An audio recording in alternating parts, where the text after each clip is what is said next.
ॐ निधाय हृदि विश्वेशं विधाय गुरुवन्दनं बालानां सुखबोधाय क्रियते तर्कसङ्ग्रहः शङ्करं शङ्कराचार्यं केशवं बादरायणं सूत्रभाष्यकृतौ वन्दे भगवन्तौ पुनः पुनः ईश्वरो गुरुरात्मेति मूर्तिभेदविभागिने व्योमवद्व्याप्तदेहाय दक्षिणामूर्तये नमः। ओम शांति शांति शांति। 6 प्रकार के सन्निकर्ष जो हैं, इसमें से ये अंतिम है, विशेषण विशेष्य। भूतले घटाभाव है। भूतल में घट का जो अभाव है उसका ज्ञान कैसे होता है वो बताते हैं। भूतले घटाभाव, भूतल का ज्ञान कैसे होगा? इंद्रिय के सन्निकर्ष से। चक्षु सन्निकर्ष होगा वहां, तो चक्षु संयुक्त घटाभाव, तो उसकी रहेगी विशेषणता। तो इसलिए पहले देखो कैसे बताया। 6 प्रकार की विशेषणता बताई, संयुक्त विशेषणता ऐसे बताया था। चक्षुर इंद्रिय से संयुक्त होगा भूतल, उसका विशेषण क्या होगा? घटाभाव। घटाभाव। घटाभाव हो जाएगा। पहले ही हमने बताया विशेष्य क्या है? भूतल, और घटाभाव होगा विशेषण। तो चक्षु संयुक्त भूतल, उसकी विशेषणता, तो ऐसे चक्षु संयुक्त विशेषणा कहाँ जाएगी? घट के अभाव में।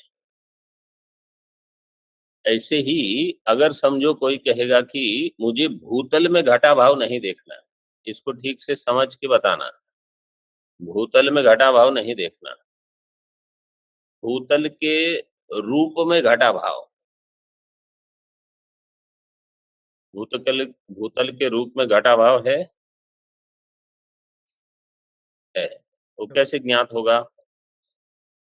संयुक्त समवेत विशेषणता से, इंद्रिय संयुक्त समवेत।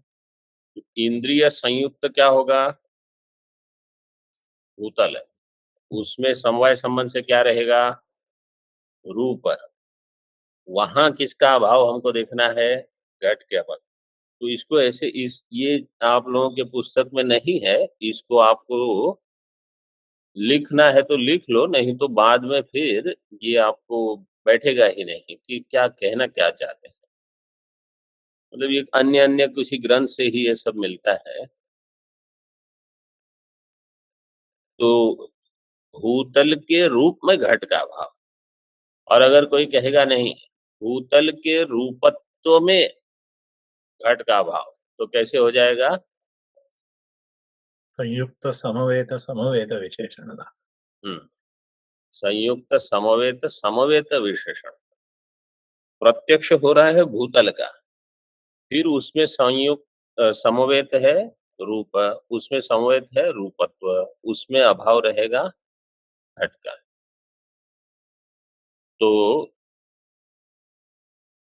घट रूपत्वम घटाभाववत ऐसे हो जाएगा। घट का जो रूपत्व है वो है घटाभाव वाला। अभी अगला मैं पूछता हूँ, शब्दत्व में अगर घटाभाव देखना है, शब्दत्वम घटाभाववत, तो क्या होगी वहां विशेषणता? गुण में गुण, तो यहाँ गुण कौन से गुण में कौन सा गुण? शब्दत्व में घटाभाव देखना है। सही बताया। श्रोत्र अवच्छिन्न समवेत समवेत विशेषणता। शब्द एक समवेत, उसमें रहेगा और समवाय संबंध से शब्दत्व ऐसे। श्रोत्रावच्छिन्न समवेत समवेत, इतना भान हो गया। अभी आगे जो हमने एक कल पंक्ति देखी कि जिसका अभाव का ज्ञान होना चाहिए, वो प्रतियोगी योग्य भी होना चाहिए। अगर योग्य नहीं है तो उसके अभाव का भी प्रत्यक्ष नहीं होगा। जैसे समझो अंधकार है और भूतल में घट है, तो कोई कहेगा घट का प्रत्यक्ष नहीं हो रहा है, इसलिए घटाभाव, भूतले घटाभाव। तो ये ठीक नहीं होगा। क्यों? क्योंकि अंधकार में घट ही प्रत्यक्ष नहीं हो रहा है, तो घट का अभाव कैसे प्रत्यक्ष होगा? इसलिए आलोक भी आवश्यक है, इंद्रिय सन्निकर्ष भी होना चाहिए और वस्तु योग्य भी होनी चाहिए। जैसे परमाणु, तो परमाणु योग्य ही नहीं है, चक्षुर इंद्रिय से उनका भान नहीं होता। तो जो योग्य नहीं है उनके अभाव का प्रत्यक्ष नहीं कर सकते आप। ये एक हो गया। इसलिए तेन न परमाणु नाम अत्यंताभाव से प्रत्यक्ष। आगे अन्योन्याभाव प्रत्यक्षे अधिकरण प्रत्यक्षम कारणम। तो पिशाच जो है उसका प्रत्यक्ष नहीं होता, तो उसके अत्यंताभाव का भान नहीं होगा, लेकिन उसके अन्योन्य भाव का भान होगा। जैसे हमने कल बताया था कि अगर कोई कहे कि ये पट पिशाच है, तो ये पट और पिशाच, इसमें पट में पिशाच का भेद रहेगा। भेद मतलब अन्योन्या भाव। तो अन्योन्या भाव का प्रत्यक्ष हो जाएगा। अन्योन्या भाव प्रत्यक्ष है अधिकरण प्रत्यक्षम कारण। तो अधिकरण हो रहा है भान, तो आप कह सकते हो कि ये पिशाच से भिन्न है। अतएव पिशाचस्य अयोग्यत्वे अपि स्तंभे पिशाच भेद चक्षुषा गृह्यते एव। पिशाचस्य अयोग्य, पिशाच जो है वो इंद्रिय ग्रहण के लिए अयोग्य है, फिर भी स्तंभ में पिशाच भेद चक्षु से ग्रहण हो जाएगा। क्या ग्रहण होगा? अन्योन्याभाव प्रत्यक्ष। अन्योन्या भाव। पिशाच का अन्योन्या भाव, अत्यंता भाव और अन्योन्या भाव में ये भेद बताया। अत्यंता भाव जो है उसके लिए योग्य प्रतियोगिकत्वम कारणम, अन्योन्या भाव के लिए अधिकरण प्रत्यक्षम कारणम। ये दोनों चीज वहां आप लोग देखो, ये छोटी छोटी जो चीज लगती है ना, इसमें सब छिपा हुआ है। वो क्या बताना चाहते हैं? जैसे वेदांत परिभाषा में आया था घटः पटो न,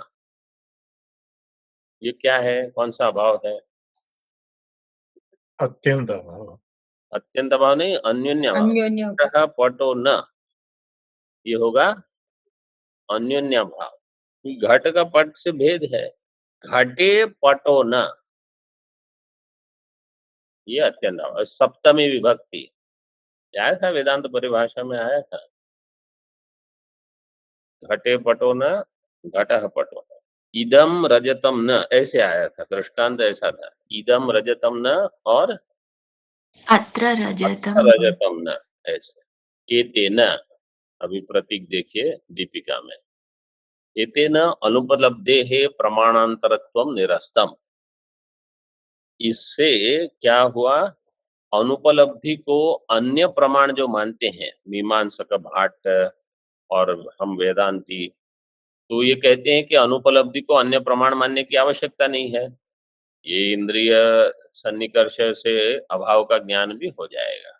इसको टीका में देखिए, ये तेना इति अभाव प्रत्यक्ष प्रमायाः विशेषण विशेष्य भाव सन्निकर्ष जन्यत्वेन इत्यर्थः। एतेन का अर्थ क्या है? ये देखो, ये प्रतीक के बाद कुछ लिखा है, तो समझना है कि वो प्रतीक एतेन का अर्थ क्या है? ये है अभाव प्रत्यक्ष प्रमायाः विशेषण विशेष्य भाव सन्निकर्ष जन्यत्वेन इत्यर्थः। अब मतलब इतना स्पष्ट लिखा है कि आप भूल नहीं सकते इसको। तो अभाव की प्रत्यक्ष प्रमा में विशेषण विशेष्य भाव सन्निकर्ष जन्यत्व है। इसलिए इसलिए क्या? इसलिए अनुपलब्धि को अन्य प्रमाण मानने की आवश्यकता नैयायिकों को नहीं लगी। ये ऊपर वही दिया है, एतेन अनुपलब्धेः प्रमाणांतरत्वम। अनुपलब्धि पांचवा या छठा प्रमाण वो नहीं मानते। वो कितने प्रमाण मानते हैं न्याय वाले? 4। उसमें अनुपलब्धि है नहीं। क्यों? एतेन, इस कारण से। भाट्टाः वेदांतिनश्च घटादि अभाव प्रमायाम घटादि अनुपलब्धि प्रत्यक्षातिरिक्तम प्रमाणम वदन्ति। भाट्ट और वेदांतीन हम लोग क्या कहेंगे?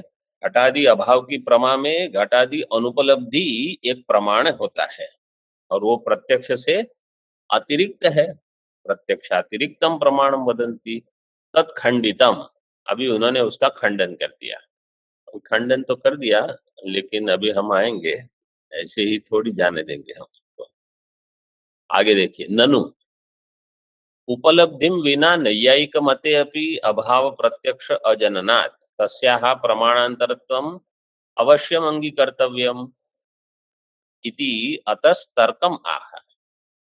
अब कोई कहेगा कि केवल ये देखो, ये अनुपलब्धि प्रमाण आप समझो नहीं स्वीकार करोगे, आपको घट के अभाव का ज्ञान कैसे हो गया?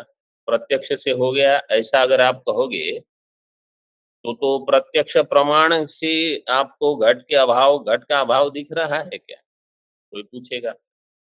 प्रत्यक्ष से किसका भान हो रहा है? वहां भूतल। अधिकरण का, घटाभाव में अधिकरण का भान हो रहा है।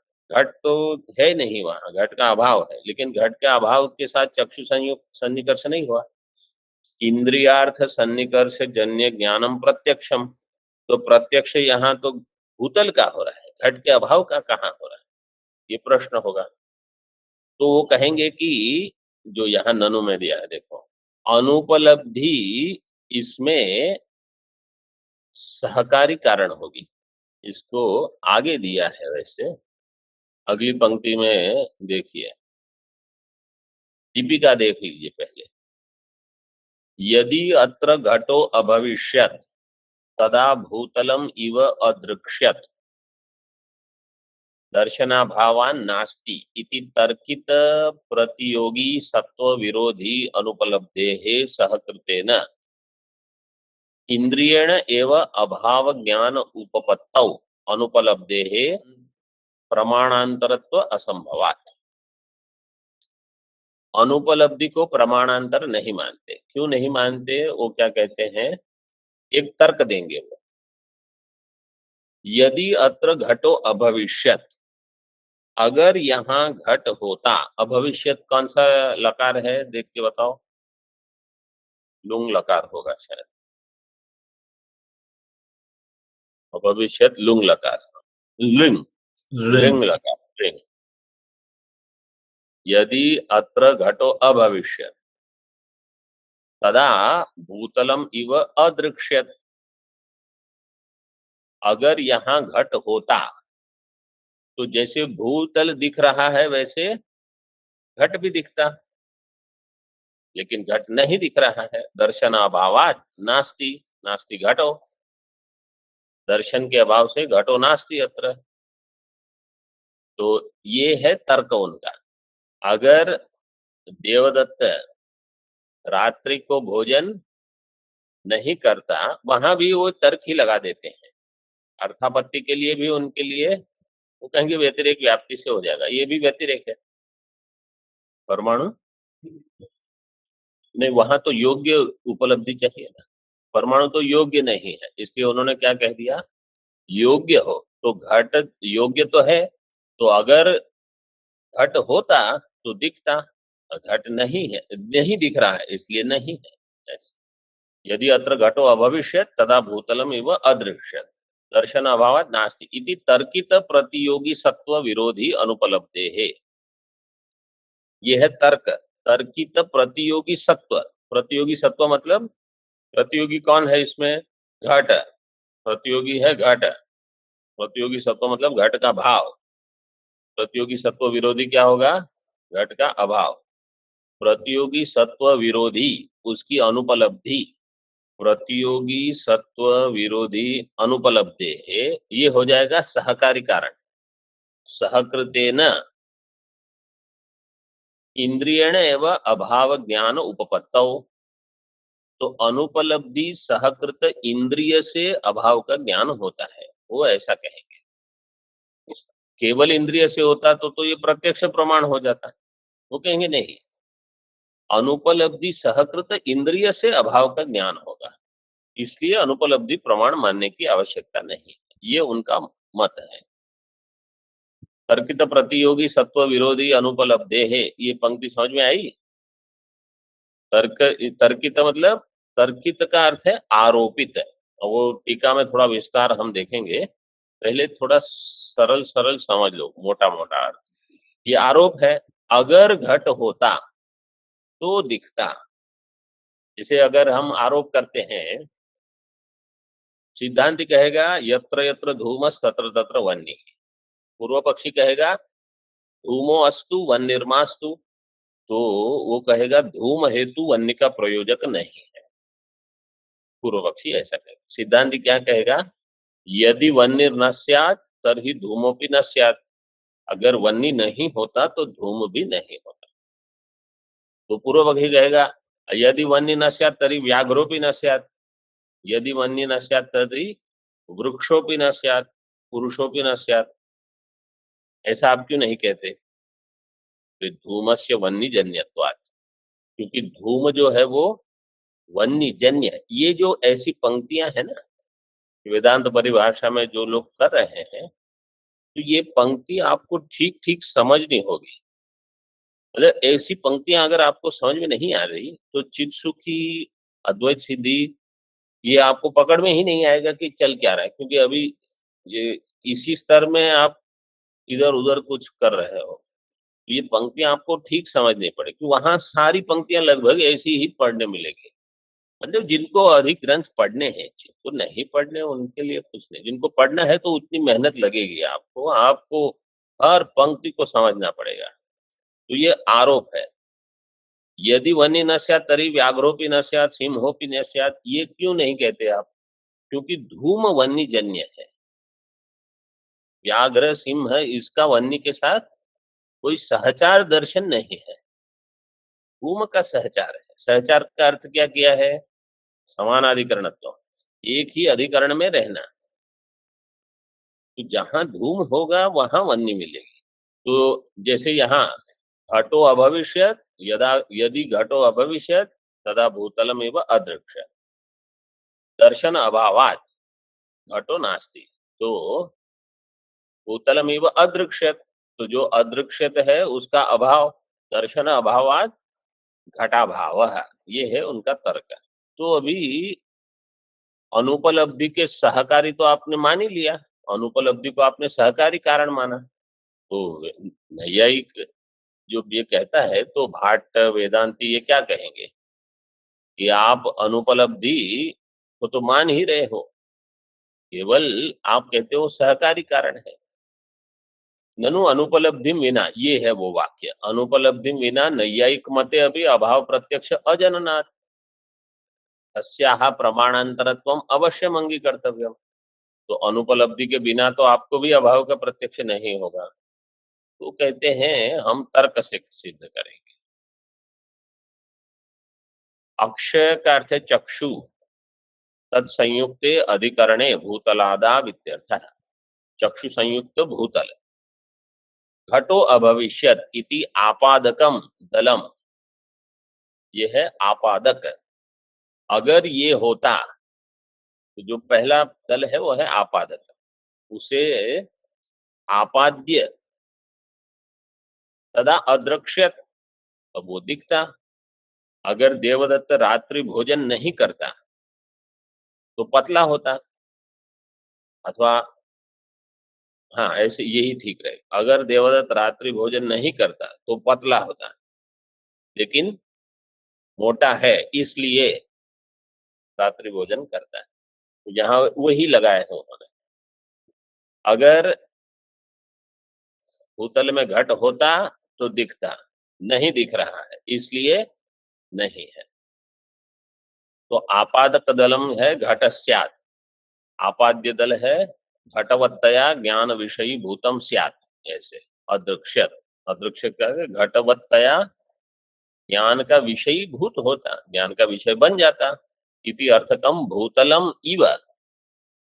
भूतलम इव ये है दृष्टांत। देखो तर्क हो गया ना इनका। दृष्टांतम घटवत भूतलम इव इत्यर्थकम। आपाद्य अभावेन आपादक अभाव सिद्धि। आपाद्य का अभाव, आपाद्य क्या है? तदा अदृक्ष्यत। घटवत्तया ज्ञान विषयीभूतम स्यात् यस्मात् ज्ञान विषयीभूतम न अस्ति तस्मात् घटो नास्ति। तस्मात् घटो नास्ति। आपाद्य अभावेन आपादक अभाव सिद्धि हो गई। ये समझ में आ गया सबको? सरल है, केवल थोड़ा चिंतन। ये इनकी शैली है एक, वो ऐसे ही विचार करते हैं। जैसे कोई यहाँ आ रहा है, कोई लोग नहीं दिख रहे, कुछ सुनाई नहीं दे रहा है। अगर आज अनध्याय नहीं होता तो कुछ सुनाई देता शब्द, अथवा कोई चप्पल वगैरह बाहर, साइकिल वगैरह होती, कुछ होता। क्योंकि ये सब नहीं है, इसलिए आज अनध्याय है, ये ऐसी व्याप्ति कोई निकाल देगा। मतलब ये जीवन में भी लगता है हमको, ये सारा जैसे कुछ भोजन करके करने से शरीर अन्वय व्यतिरेक ऐसे ही करेंगे।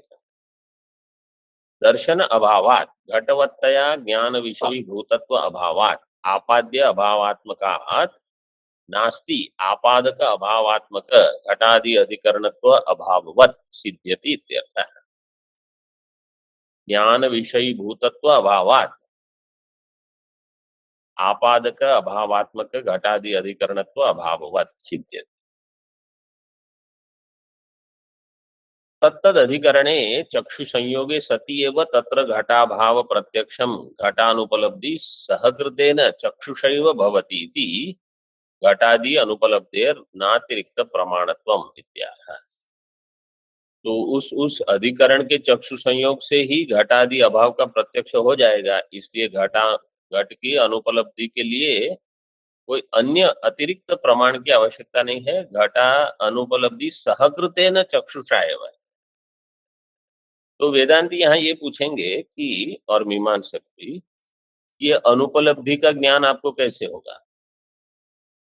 कि घट नहीं है ये भान कैसे हुआ? बोले हम तर्क करते हैं। तो ठीक है, तर्क करो। तर्क में आप क्या करोगे? यदि घटो अस्ति तर्हि उपलभ्येत। अगर घट होता तो उपलब्ध होता। अत्र नास्ति, उपलब्धि नास्ति। तो उपलब्धि नहीं है, वो कैसे पता चला? आप ये नहीं कह सकते कि नहीं दिख रहा है। मतलब जो तर्क पढ़े हैं उनको तर्क की भाषा में बोलना पड़ेगा ना। वो ये थोड़ी कहेंगे नहीं दिख रहा। नहीं दिख रहा है मतलब चक्षु इंद्रिय के साथ उसका सन्निकर्ष हुआ क्या? नहीं हुआ। तो प्रत्यक्ष प्रमाण आप नहीं उपयोग कर सकते। अनुमान करोगे क्या? अनुमान के लिए, व्याप्ति के लिए पहले प्रत्यक्ष लगेगा। तो किसी वस्तु का अभाव जो है उसको आप अगर कहते हो ये सहकारी है, उसको ही हम कहते हैं अनुपलब्धि प्रमाण।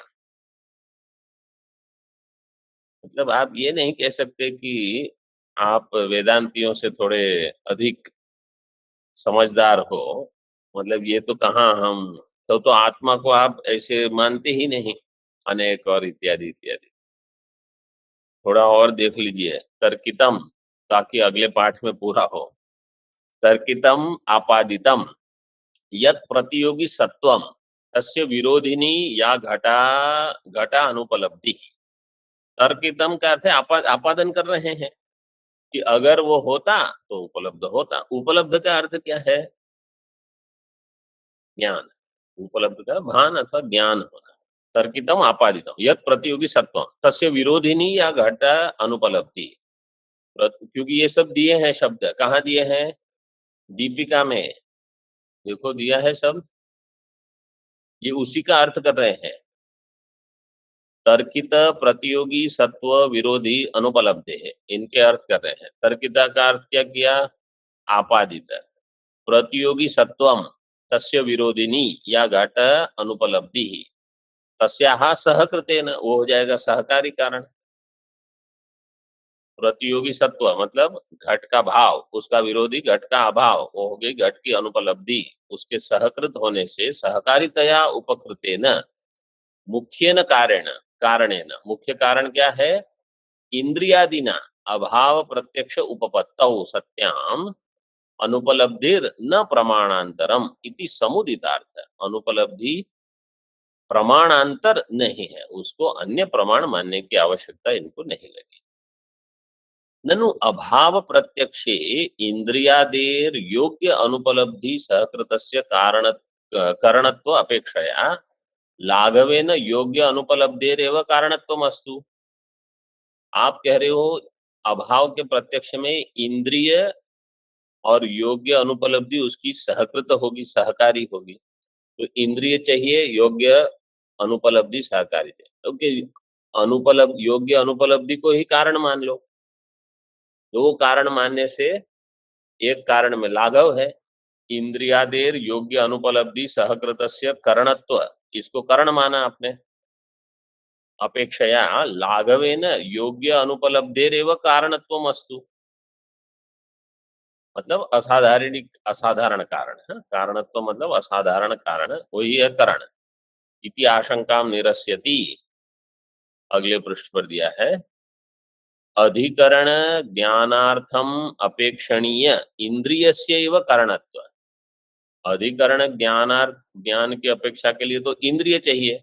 अधिकरण ज्ञानार्थम अपेक्षणीय इंद्रियस्यैव कारणत्व उपपत्तौ अनुपलब्धे कारणत्वस्य अयुक्तत्वात्। जो अनुपलब्धि है उसको कारण नहीं मानेंगे, क्योंकि अधिकरण का ज्ञान तो चाहिए और इसके लिए इंद्रिय को कारण मानते हैं। अब वेदांती कहेगा कि यहाँ इंद्रिय का ज्ञान चाहिए कि अभाव का ज्ञान चाहिए, मतलब भूत अधिकरण का ज्ञान चाहिए कि अभाव का ज्ञान चाहिए। ये प्रमाण किसके लिए है? अभाव ज्ञान के लिए, अधिकरण ज्ञान के लिए नहीं। तो आप कहते हो कि इंद्रिय चाहिए अधिकरण ज्ञान के लिए, वेदांती ऐसे कहेंगे कि अधिकरण ज्ञान यहाँ विषय ही नहीं है। यहाँ विषय को हमको बनाना है अभाव को, यहाँ तक रखते हैं। ओम पूर्णमदः पूर्णमिदं पूर्णात् पूर्णमुदच्यते पूर्णस्य पूर्णमादाय पूर्णमेवावशिष्यते। ओम शांति शांति शांति। शंकरं शंकराचार्यं केशवं बादरायणं सूत्रभाष्यकृतौ वन्दे भगवन्तौ पुनः पुनः। ईश्वरो गुरुरात्मेति मूर्तिभेदविभागिने व्योमवद्व्याप्तदेहाय दक्षिणामूर्तये नमः। ओम शांति शांति शांति।